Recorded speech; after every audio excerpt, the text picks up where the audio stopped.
नमस्कार, आप देख रहे हैं न्यूज ब्लास्ट। आपके साथ मैं हूं श्वेता मिश्रा। चलिए खबरों के सफर को शुरू करते हैं। मुख्यमंत्री अशोक गहलोत का 9 नवंबर को जोधपुर का अहम दौरा है। जोधपुर सर्किट हाउस में सीएम गहलोत जनसुनवाई करेंगे। प्रशासन शहरों गांव के संग शिविरों का अवलोकन करेंगे। 9 नवंबर को दोपहर 12 बजे विशेष विमान से जोधपुर पहुंचेंगे।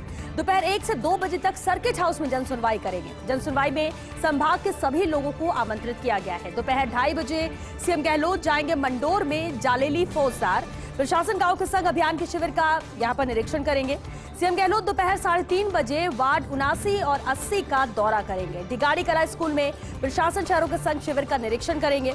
सीएस निरंजन आर्य ने सीएम के दौरे की तैयारियों को अंतिम रूप दिया है। सीएस आर्य ने जोधपुर संभाग के अधिकारियों को आवश्यक दिशा निर्देश दिए। जोधपुर से मुख्यमंत्री गहलोत दिल्ली के लिए रवाना हो सकते हैं, तो ये बेहद अहम दौरा है मुख्यमंत्री अशोक गहलोत का। कल जोधपुर के अहम दौरे पर मुख्यमंत्री रहेंगे, जहां कुछ अहम कार्यक्रमों में शिरकत करेंगे। खासतौर से प्रशासन शहरों के संग गांव के संग जो अभियान चल रहा है उसका निरीक्षण करेंगे। वहां पहुंचने के साथ ही जन सुनवाई करेंगे सर्किट हाउस में। तो ये कुछ कार्यक्रम जो तय हैं, कुछ पारिवारिक कार्यक्रमों में भी सम्मिलित होंगे मुख्यमंत्री अशोक गहलोत। एक दिवसीय बेहद अहम दौरा जोधपुर का, और इसके बाद माना जा रहा है कि दिल्ली भी जा सकते हैं मुख्यमंत्री अशोक गहलोत।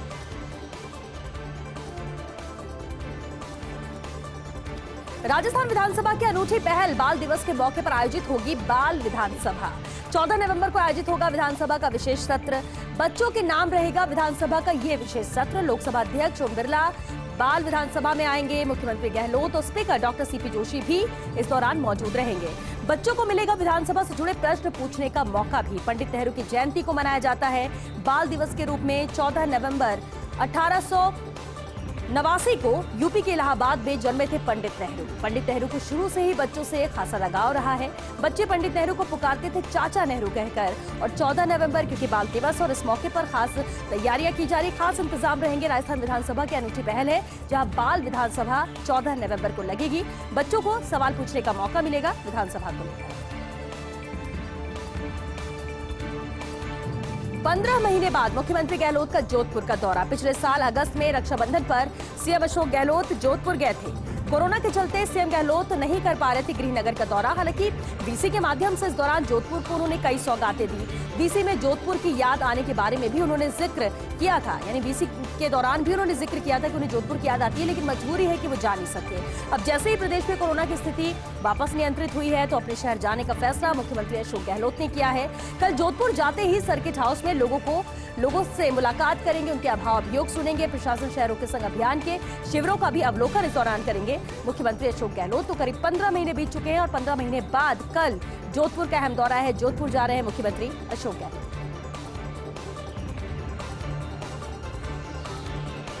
जयपुर में बरसेंगे चौके छक्के। भारत बनाम न्यूजीलैंड T20 क्रिकेट मैच होने जा रहा है। न्यूजीलैंड टीम के कुछ सदस्य कल जयपुर आ सकते हैं। अगले 1-2 दिन में भारतीय टीम भी जयपुर पहुंच सकती है।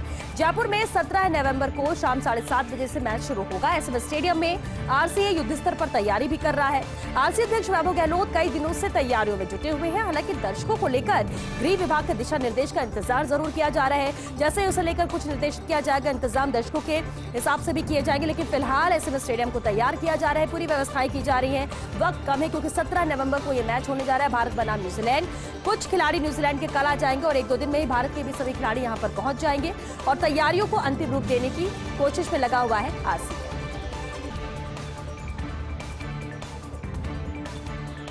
जयपुर से ब्यूरो चीफ योगेश शर्मा की अहम रिपोर्ट। 2 विधानसभा उपचुनाव परिणाम, बीजेपी और सियासत।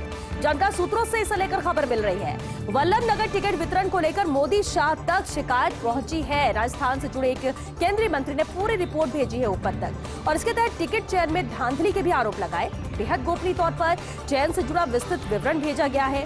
ये मंत्री पावरफुल होने के साथ साथ अमित शाह के करीबी भी हैं। राजस्थान से जुड़े एक बड़े नेता की भी ऊपर तक बात हो चुकी है। कहा जा रहा है कि मेवाड़ के एक बड़े नेता ने भी अपनी बात आला कमान तक रख दी। अब प्रभारी अरुण सिंह को पूरी पड़ताल के बाद रिपोर्ट देने को कहा गया है। हालांकि राजस्थान के नेता पूरे मसले पर खुलकर बोलने से बच रहे हैं। वल्लभनगर में जमानत जब्त के रिजल्ट को लेकर गंभीर है दिल्ली, जिसके बाद अब शिकायतें पहुंच रही है दिल्ली तक और बहुत ही गोपनीय तरीके से जांच भी की जा रही। राजस्थान से जुड़े केंद्रीय मंत्री ने इसे लेकर पूरी रिपोर्ट ऊपर तक भेजी है। बेहद गोपनीय तौर पर चयन से जुड़ा विस्तृत विवरण भेजा गया है। जयपुर से ब्यूरो चीफ योगेश शर्मा की रिपोर्ट। कैसे होगा गहलोत मंत्रिपरिषद फेरबदल और विस्तार। बाकायदा इसके लिए तय किया जा रहा है फॉर्मूला। 12 से लेकर 15 मंत्री बदले जाने की बात भी यहां पर सामने आ रही है। 12 में 3 वो हैं जिनके पास दोहरी जिम्मेदारी, और ऐसे में एक व्यक्ति एक पद सिद्धांत के तहत कुल 15 मंत्री बदले जा सकते हैं। हालांकि इस पर अंतिम फैसला तो गहलोत को ही करना है। राहुल और प्रियंका से चर्चा के बाद ही मुख्यमंत्री अशोक गहलोत इसे लेकर अंतिम फैसला करेंगे।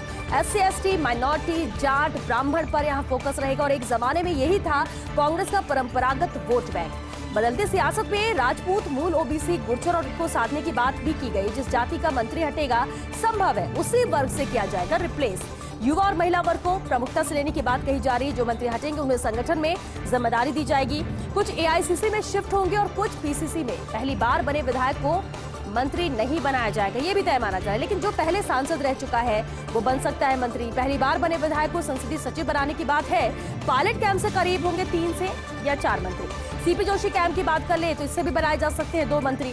CM गहलोत को पूरी कवायद में फ्री हैंड मिलेगा। फॉर्मूले के तहत गृह, वित्त महकमों में बनाए जा सकते हैं मंत्री। फिलहाल इन दोनों मंत्रालयों का चार्ज है गहलोत के पास। निर्दलीय विधायकों में संयम लोढ़ा, महादेव सिंह खंडेला, बाबूलाल नागर को मंत्री बनाया जा सकता है। इधर BSP से कांग्रेस में आए विधायकों में राजेंद्र गुढ़ा का नंबर लग सकता है। अन्य विधायकों को बनाया जाएगा संसदीय सचिव। CM गहलोत सभी निर्दलीय और बसपा से कांग्रेस में आए विधायकों को लेकर साथ चलेंगे। तो फ्री हैंड मुख्यमंत्री अशोक गहलोत का रहेगा। राहुल गांधी, प्रियंका गांधी से चर्चा के बाद, नामों पर डिस्कशन के बाद अंतिम फैसला मुख्यमंत्री अशोक गहलोत करेंगे, और इसलिए माना जा रहा है कि फ्री हैंड है और जल्द ही इसे लेकर कवायद पूरी कर ली जाएगी। और ये माना जा रहा है कि जल्द से जल्द इस पर काम किया जाए। तो बेहद अहम है जिस तरह से BSP से कांग्रेस में आए विधायक हैं वो भी राह तक रहे हैं। निर्दलीय विधायक जो साथ दिया था कांग्रेस का वो भी इंतजार कर रहे हैं, और ऐसे में मुख्यमंत्री अशोक गहलोत सबको साथ लेकर चलेंगे। और इसलिए हर वर्ग से जो लोग इंतजार करें, फिर चाहे बसपा से शामिल हुए हो कांग्रेस में, चाहे निर्दलीय विधायक हो या जिनको रिप्लेस किया जाएगा, उस कास्ट फैक्टर को भी ध्यान में रखा जाएगा और ऐसे बदलाव किया जाएगा। फ्री हैंड दिया है मुख्यमंत्री अशोक गहलोत। जैसलमेर होटल लोन धोखाधड़ी प्रकरण, पूर्व SBI चेयरमैन प्रदीप चौधरी की जमानत अर्जी पर सुनवाई रुकी है। जैसलमेर ADJ कोर्ट में यह सुनवाई चल रही थी। होटल ग्रुप के अधिवक्ता ने मांगा है चौधरी का आपराधिक रिकॉर्ड। ADJ कोर्ट ने दिए चौधरी का आपराधिक रिकॉर्ड मंगवाने के आदेश भी। लोक अभियोजक द्वारा SP के मार्फत दिल्ली से मंगवाया जाएगा ये रिकॉर्ड। आपराधिक रिकॉर्ड आने के बाद जमानत अर्जी पर सुनवाई होगी। हालांकि फिलहाल सुनवाई को रोका गया है।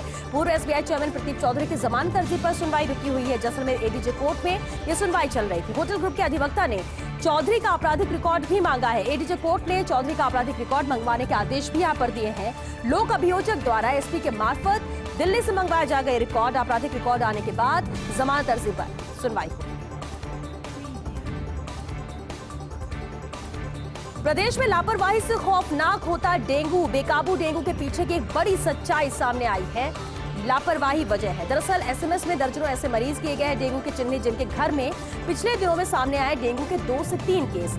बावजूद इसके परिजनों ने बीमार के ट्रीटमेंट पर फोकस कर दिया, लेकिन घरों में नहीं किए गए डेंगू मच्छर की रोकथाम के उपाय। और ऐसे में परिवार के कई सदस्य आए हैं डेंगू की खौफनाक चपेट में। वरिष्ठ चिकित्सक इसे मान रहे हैं बड़ी लापरवाही और महत्वपूर्ण वजह भी। साथ ही आमजन से अपील है घरों में पानी को ज्यादा दिन एकत्र न रखें। घर में कराई जाए हल्की फॉगिंग भी, ताकि डेंगू के मच्छर का खात्मा हो सके। क्योंकि इलाज तो किया जा रहा है जो भी घर में डेंगू के पेशेंट है, लेकिन किस वजह से हुई इस वजह को खत्म करने की कोशिश यहाँ पर नहीं की जा रही है। और यही वजह है कि कई मामले सामने आ रहे, ज्यादातर मामले ऐसे सामने आ रहे जहाँ एक ही घर में 2 से 3 लोग डेंगू से पीड़ित हैं। और ऐसे में घरों में ध्यान नहीं दिया जा रहा है, जो कि सबसे बड़ी वजह मानी जा रही है। वरिष्ठ चिकित्सक बड़ी लापरवाही से मान रहे हैं और महत्वपूर्ण वजह भी। और साथ ही आमजन से लगातार अपील यही की जा रही है कि घरों में पानी को ज्यादा दिन एकत्र ना रखें। घर में हल्की फॉगिंग भी कराई जाए ताकि डेंगू के मच्छर का खात्मा हो सके। राजस्थान में मौत रूपी डेंगू, खौफनाक डेंगू की मौतों ने तोड़ा है 7 सालों का रिकॉर्ड। प्रदेश के सबसे बड़े SMS अस्पताल की यह तस्वीर है। अस्पताल में इस साल अभी तक 605 पॉजिटिव और 50 मौतें हुई हैं। अकेले नवंबर के 3 दिनों में 13 लोगों की डेंगू से मौत हो चुकी है, जबकि इससे पहले 2020 में 7 लोगों की मौत हुई थी, 207 पॉजिटिव आए थे। अस्पताल में वर्ष 2019 में सामने आए थे 843 केस और 18 लोगों की मौत हुई थी। 2018 में यह आंकड़ा था डेंगू के पॉजिटिव केसेस का 869 और 4 लोगों की यहां पर जान गई थी। 2017 में 302 पॉजिटिव केस आए थे, 1 मरीज की डेंगू से मौत हुई थी। वहीं 2016 की बात करें तो 178 मरीज यहां पर आए थे सामने और 1 मरीज की डेंगू से मौत हुई। 2015 में आंकड़ा 412 का था पॉजिटिव केस का, 4 मरीजों ने डेंगू से जान गंवाई थी। लेकिन इस साल मौत रूपी डेंगू सामने नजर आ रहा है। जिस तरह से आंकड़े लगातार बढ़ते जा रहे हैं और हर साल के यानी पिछले कई सालों के रिकॉर्ड इस साल टूटे हैं। फर्स्ट इंडिया अखबार में राजेंद्र छाबड़ा की रिपोर्ट, नेदर मेरिट नॉ seniority, the curious case of IAS Abhimanyu Kumar extended stay in RajComp में अभिमन्यु कुमार का आखिर क्या औचित्य, बेहद अहम सवाल है। 2 साल से संभाले हैं टेक्निकल डायरेक्टर का चार्ज, ना कोई सीनियरिटी ना कोई मेरिट, हाईली टेक्निकल काम है राजकॉम्प में। जबकि अभिमन्यु है कृषि विभाग में अधिकारी। 2011 बैच के बहुत जूनियर आईएएस है अभिमन्यु।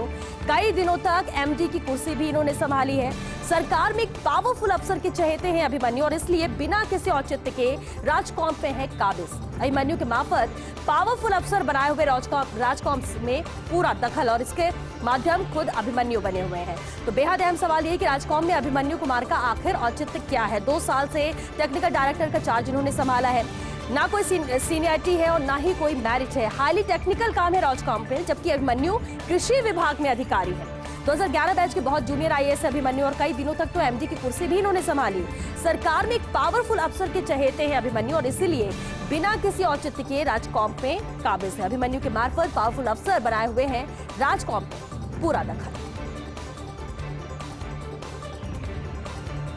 कोरोना को लेकर सतर्क है राजस्थान। कोरोना की संभावित तीसरी लहर को लेकर मुख्यमंत्री गहलोत गंभीर हैं। मुख्यमंत्री अशोक गहलोत ने आम जन से अपील करते हुए आगाह किया और कहा, जैसा कि आप सब मीडिया रिपोर्ट्स में देख रहे होंगे, यूरोप में आई कोरोना की नई लहर में संक्रमण काफी तेजी से फैल रहा है। पूर्व में देखा गया है कि यूरोप में संक्रमण बढ़ने के 2-3 महीने बाद भारत में भी मामले बढ़ने लगे थे और ऐसा इस दफा ना हो सके, इसके लिए भारत सरकार को प्रावधान करने चाहिए। ये ट्वीट किया है मुख्यमंत्री अशोक गहलोत ने। विदेशों से आने वाले यात्रियों के लिए विशेष प्रावधान करने चाहिए और ये भी देखा गया है कि आमजन ने अब मास्क का प्रयोग कम कर दिया है। मेरी सभी से प्रार्थना है कि ऐसा ना करें, मास्क का प्रयोग पूर्ववत करते रहें। मास्क, सोशल डिस्टेंसिंग एवं वैक्सीन ही कोविड से बचाव के तरीके हैं। इनमें कोई भी चूक आपको संक्रमित कर सकती है और इसलिए सावधानी बरतने की बेहद जरूरत है। सावधान रहने की जरूरत है क्योंकि लापरवाही एक बार फिर से भारी पड़ सकती है। तो कोरोना को लेकर सतर्क है राजस्थान। कोरोना की संभावित तीसरी लहर को लेकर मुख्यमंत्री गहलोत गंभीर हैं। मुख्यमंत्री अशोक गहलोत ने आमजन से इसे लेकर अपील की है, आगाह भी किया है साथ ही कि जैसा कि आप सब मीडिया रिपोर्ट्स में देख रहे होंगे,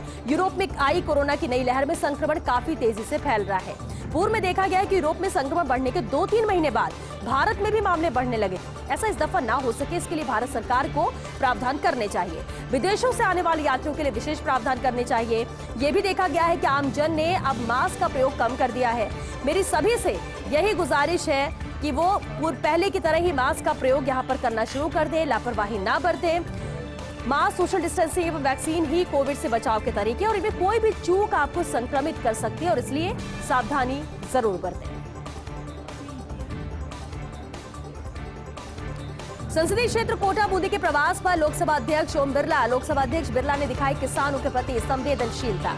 डीएपी खाद की किल्लत को दूर करने में स्पीकर ओम बिरला जुटे हुए हैं। लोकसभा अध्यक्ष बिरला ने केंद्रीय मंत्रालय में बात की है। बिरला के प्रयासों से अगले 4 दिन हर रोज आएगा डीएपी का एक रैक।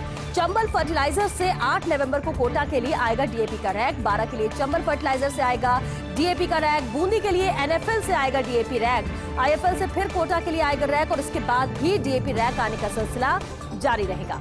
लगातार रैक आने से बंद दिनों में दूर होगी डीएपी की कमी, यानी कुछ ही दिनों में डीएपी की कमी यहाँ पर दूर हो जाएगी और ऐसा माना जा रहा है, इसलिए माना जा रहा है कि रोजाना अलग अलग जगह से रैक आना जारी रहेगा और चंद दिनों में ही डीएपी की कमी दूर होगी। जब भी हाड़ौती में आती है परेशानी, संकट मोचक बल सामने आते हैं ओम बिरला। पहले भी कई उदाहरण सामने आए हैं और जिस तरह से अभी कमी नजर आ रही थी, इसे लेकर भी रास्ता निकाला है लोकसभा अध्यक्ष ओम बिरला ने। बीएमसी कमिश्नर इकबाल सिंह चहल को मिला सम्मान। डॉक्टरेट की उपाधि से सम्मानित हुए Iqbal Singh Chahal. Patiala Thapar institute of engineering and technology deemed university ने उन्हें सम्मानित किया है। डॉक्टर ऑफ साइंस की मानद उपाधि यहां पर प्रदान की है। कोरोना काल में बेहतरीन प्रबंधन किए थे इकबाल सिंह चहल ने। ऑक्सीजन मैनेजमेंट, कोरोना कंट्रोल करने के लिए दुनिया भर में प्रशंसा हुई थी। 1987 में थापर संस्थान से बीटेक किया था चहल ने। मनमोहन सिंह को सम्मानित करने के बाद पिछले 8 साल में किसी का सम्मान नहीं हुआ।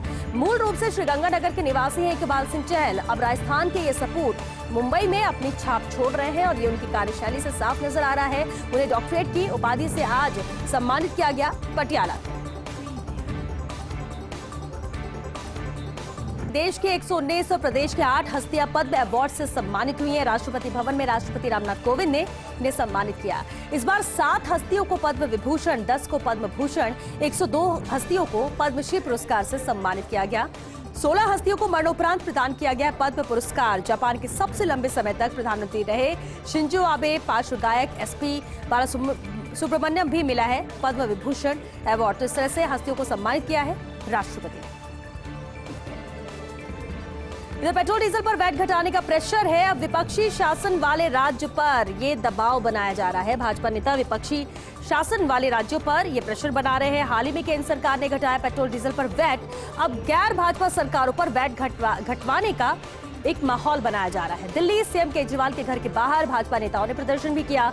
हालांकि कांग्रेस की पंजाब सरकार ने पेट्रोल डीजल पर वैट घटा दिया और अन्य विपक्षी शासन वाले राज्य भाजपा को न मिल जाए श्रेय, इसलिए फैसला रोक रखा है। तो लगातार अब प्रेशर क्रिएट किया जा रहा है कि वैट राज्यों में घटाया जाए और वो राज्य जहां पर भाजपा का शासन नहीं है। केंद्र सरकार ने पेट्रोल डीजल पर वैट घटाया था और अब गैर भाजपा सरकारों पर वैट घटवाने का माहौल बनाया जा रहा है। उपचुनाव में दिखा कांग्रेस का दम। कांग्रेस ने भाजपा से सीधे मुकाबले में खुद को साबित किया है, तभी अब की बार उपचुनाव जीत को कांग्रेस के लिए ये प्लस साबित हुआ है। कांग्रेस इसे खास मान रही है। असम को छोड़ सभी जगह बड़े अंतर से भाजपा को मात दी है। हिमाचल में कांग्रेस ने 1 लोकसभा 3 विधानसभा सीट पर जीत दर्ज की और इस तरह से उपचुनाव जीत रिपोर्ट से गदगद है कांग्रेस आलाकमान ने। आगे अब रणनीति बनाई है। भाजपा के खिलाफ कांग्रेस को बेहतर विकल्प के रूप में प्रेजेंट करने की योजना बनाई गई है। हालांकि बंगाल, आंध्र प्रदेश, बिहार, तेलंगाना आदि राज्यों ने कांग्रेस को चिंतित किया है और पार्टी आलाकमान कुछ बदलाव के साथ नए सहयोगियों की तलाश में भी यहां जुट गए हैं कि नए सहयोगी साथ आए और एक बार फिर से वापस स्टैंड कर सके कांग्रेस। लेकिन गदगद इन परिणामों से कांग्रेस जरूर नजर आ रही है।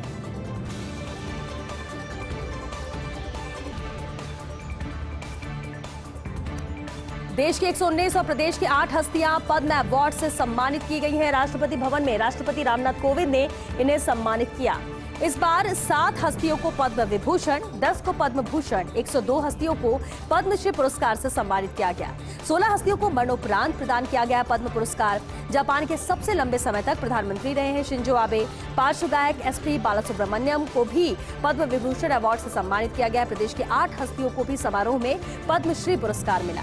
बगरू के गौभक्त व भजन गायक रमजान खान उर्फ मुन्ना मास्टर, अलवर जिले की उषा देवी, नागौर जिले के हिमताराम भांबू, सीकर के सूंडाराम वर्मा, जैसलमेर के उस्ताद अनवर खां मांगड़ियार। 2021 की श्रेणी में शामिल हुए राजस्थान की 3 हस्तियों को भी पद्मश्री से सम्मानित किया गया। पाली जिले के डॉक्टर अर्जुन सिंह शेखावत, जोधपुर के लोक कलाकार लाखा खान, राजसमंद जिले के श्याम सुंदर पालीवाल को भी पद्मश्री पुरस्कार मिला है। प्रधानमंत्री नरेंद्र मोदी, केंद्रीय गृह मंत्री अमित शाह, विदेश मंत्री एस जयशंकर की मौजूदगी में ये कार्यक्रम संपन्न हुआ, जहां इन सभी हस्तियों को सम्मानित किया गया। तो बेहद अहम था। पद्म अवार्ड से सम्मानित यहाँ पर किया गया। देश की 119 और प्रदेश की कुल 8 हस्तियां हैं जिन्हें इस पुरस्कार से सम्मानित किया गया है। प्रदेश के सरकारी स्कूलों में अब नहीं होंगे 3rd ग्रेड शिक्षक। 3rd ग्रेड शिक्षक की जगह इनका नाम होगा अध्यापक। शिक्षा मंत्री गोविंद सिंह डोटासरा ने इसे लेकर घोषणा की। 3rd ग्रेड शिक्षकों का पदनाम बदलने की घोषणा की। साथ ही कहा कि अध्यापक समाज में सबसे सम्मानित और पवित्र पेशा है, लेकिन जब सब लोग उन्हें 3rd ग्रेड बोलते हैं तो सुनने में अजीब लगता है। कहीं भी जाओ तो सबके मुंह से यही सुनने को मिलता है, साहब 3rd ग्रेड का ट्रांसफर कब करेंगे। जिस प्रकार 1st ग्रेड के शिक्षकों को व्याख्याता और 2nd ग्रेड के शिक्षकों को वरिष्ठ अध्यापक बोला जाता है, उसी प्रकार 3rd ग्रेड शिक्षकों को भी अब से अध्यापक ही बोला जाएगा और इसके लिए शिक्षा विभाग ने प्रस्ताव तैयार कर लिया है। पदनाम बदलने के प्रस्ताव पर मुहर मुख्यमंत्री अशोक गहलोत लगाएंगे। वे ही नए पदनाम की विधिवत घोषणा भी करेंगे। तो मंशा पहले ही शिक्षा मंत्री ने जाहिर की थी और वजह भी बताई कि सम्मान के हिसाब से पदनाम भी होना चाहिए और इसलिए 3rd ग्रेड शिक्षक की जगह अब अध्यापक कहा जाएगा। विश्वविख्यात पुष्कर मेला आज से शुरू हो गया है। पिछले साल कोरोना के चलते आयोजन नहीं हो पाया था और इस बार भी सिर्फ पशु मेले का ही आयोजन हो रहा है। मेले में नहीं होंगे कोई सांस्कृतिक आयोजन, कोरोना प्रोटोकॉल के तहत ही मेले का आयोजन होगा। हालांकि पिछले साल इस मेले का आयोजन नहीं किया गया था, लेकिन विश्वविख्यात पुष्कर मेला और इस बार इस मेले का आयोजन किया जा रहा है, जिसकी शुरुआत आज से हो गई है। पिछले साल कोरोना के चलते आयोजन नहीं किया गया था, लेकिन इस बार सिर्फ पशु मेले का ही आयोजन हो रहा है। मेले में किसी भी तरह के कोई सांस्कृतिक आयोजन नहीं होंगे, कोरोना प्रोटोकॉल के तहत ही मेले का आयोजन